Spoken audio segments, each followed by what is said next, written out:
স্বাগত জানাচ্ছি আমি আসিফ হাসান। আমার সাথে যে মানুষটা আছে আলামিন ভাই, আপনারা হয়তো অনেকেই চিনবেন যারা বাংলাদেশের ট্যাপ টেনিস ক্রিকেট ফলো করেন।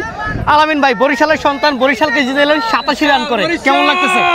আলহামদুলিল্লাহ, সর্বোপরি সবকিছু আল্লাহ চাইলে হয়, না চাইলে হয় না। তো শুকর আলহামদুলিল্লাহ। আসলে আমাদের এই জয়টা খুবই দরকার ছিল, আমাদের মেন্টালি করার জন্য। যাই হোক না কেন, সর্বোপরি বরিশালের জন্য বা সব কিছু মিলিয়ে আমাদের জয়টা খুব দরকার ছিল। আল্লাহ চাইছে হয়তো বা এই জন্যই এত ভালো খেলা হয়েছে। ইনশাল্লাহ এই জয়ের ধারাটা আমরা অব্যাহত রাখতে চাই, বাকিটা আল্লাহর ইচ্ছা। 87 রানের ইনিংস, টুর্নামেন্টে প্রথমবারের মতো 300 রানের ইনিংস 14 ওভারে, মানে এটা 22-এর উপরে হচ্ছে গিয়ে পার ওভার রান ছিল। মানে সেটা আপনার কারণেই সম্ভব হয়েছে, কারণ আপনি 87 রান করছেন এবং দুর্দান্ত ব্যাটিং করছেন। এবং আরও গুরুত্বপূর্ণ ব্যাপার হচ্ছে বরিশাল টিমকে আপনি সেফ জোনে রাখছেন, কারণ আজকে বরিশাল হারলেই বাদ, এমন একটা সমীকরণে মাঠে নামছেন। কোনোটা প্রেশার ফিল করতেছেন কিনা? না, আসলে সর্বোপরি কথা হচ্ছে, আমি একটা কথাই বললাম যে আল্লাহ না চাইলে কোনো কিছুই পসিবল না। আর প্রেশার ফিল, আমরা আসলে এই ধরনের প্রেশার গেম খেলে অভ্যস্ত। জাস্ট মানে আমাদের একটু প্রেশার ছিল বলতে, একটা ম্যাচ হারাতে একটু মাইন্ড সেট আপটা একটু দুর্বল তো হয় স্বাভাবিক সেন্সে, যত বড় টিমই হোক না কেন, যত বড় প্লেয়ারই হোক না কেন। তো সর্বোপরি আল্লাহ যখন চাইবে, দেখা গেছে আপনার কোনো কিছুই থাকে না একটা সময়। তো ইনশাল্লাহ আমি শুধু না, আমাদের টিমে যে 11টা প্লেয়ার খেলছে সবাই খুব দুর্দান্ত খেলছে। আরিফ ভালো ব্যাটিং করছে, আমাদের পাকিস্তানি এক ভাই খুব ভালো ব্যাটিং করছে, সবাই বোলাররা যারা ছিল আলহামদুলিল্লাহ খুব ভালো বোলিং করছে। আর আল্লাহর ইচ্ছাটা তো সাথে থাকতেই হয়।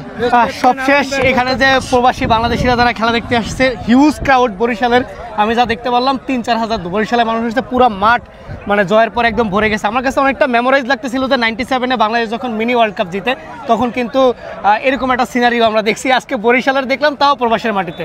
তো এই দর্শকদের কি বলবেন? আলহামদুলিল্লাহ, আসলে দর্শক মানুষ, আসলে আমাদের বাংলাদেশটা হচ্ছে কি, বাংলাদেশ দিন শেষে ক্রিকেটকে ভালোবাসে। আর বিশেষ করে আপনি যদি বরিশালটাকে করেন, বরিশালের আপনি 95 থেকে 99% মানুষ আসলে ক্রিকেটকে ভালোবাসে। আপনি দেখবেন এখানে বরিশালের যারা সাপোর্টার আসছে, এরা দূর দূরান্ত থেকে আসছে শুধু বরিশালের টিমকে সাপোর্ট করার জন্য।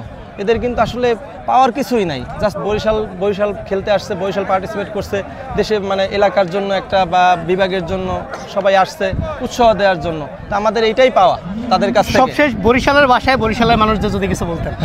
কারণ আমি রাতে দেখতেছিলাম অলমোস্ট 6000 মানুষ লাইভ খেলা দেখতেছিল, বাংলাদেশে অলমোস্ট 2টা বাজে এখন।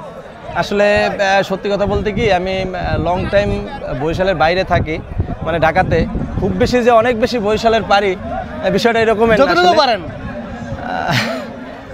আসলে বরিশালের সবাই কেমন আছো? ঠিক আছে, আলহামদুলিল্লাহ আমিও ভালো আছি। ইনশাল্লাহ সবাই দোয়া করবা আমাদের জন্য। আলহামদুলিল্লাহ।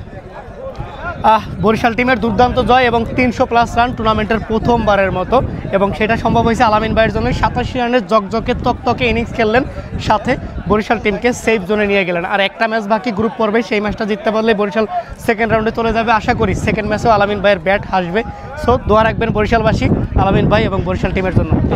ইনশাল্লাহ দোয়া করবেন বরিশালবাসী, আমরা যেন এখান থেকে জয় নিয়ে ফিরতে পারি এবং চ্যাম্পিয়ন ট্রফিটা নিয়ে ফিরতে পারি এবং বরিশালের নামটা আরেকটু উজ্জ্বল করতে পারি।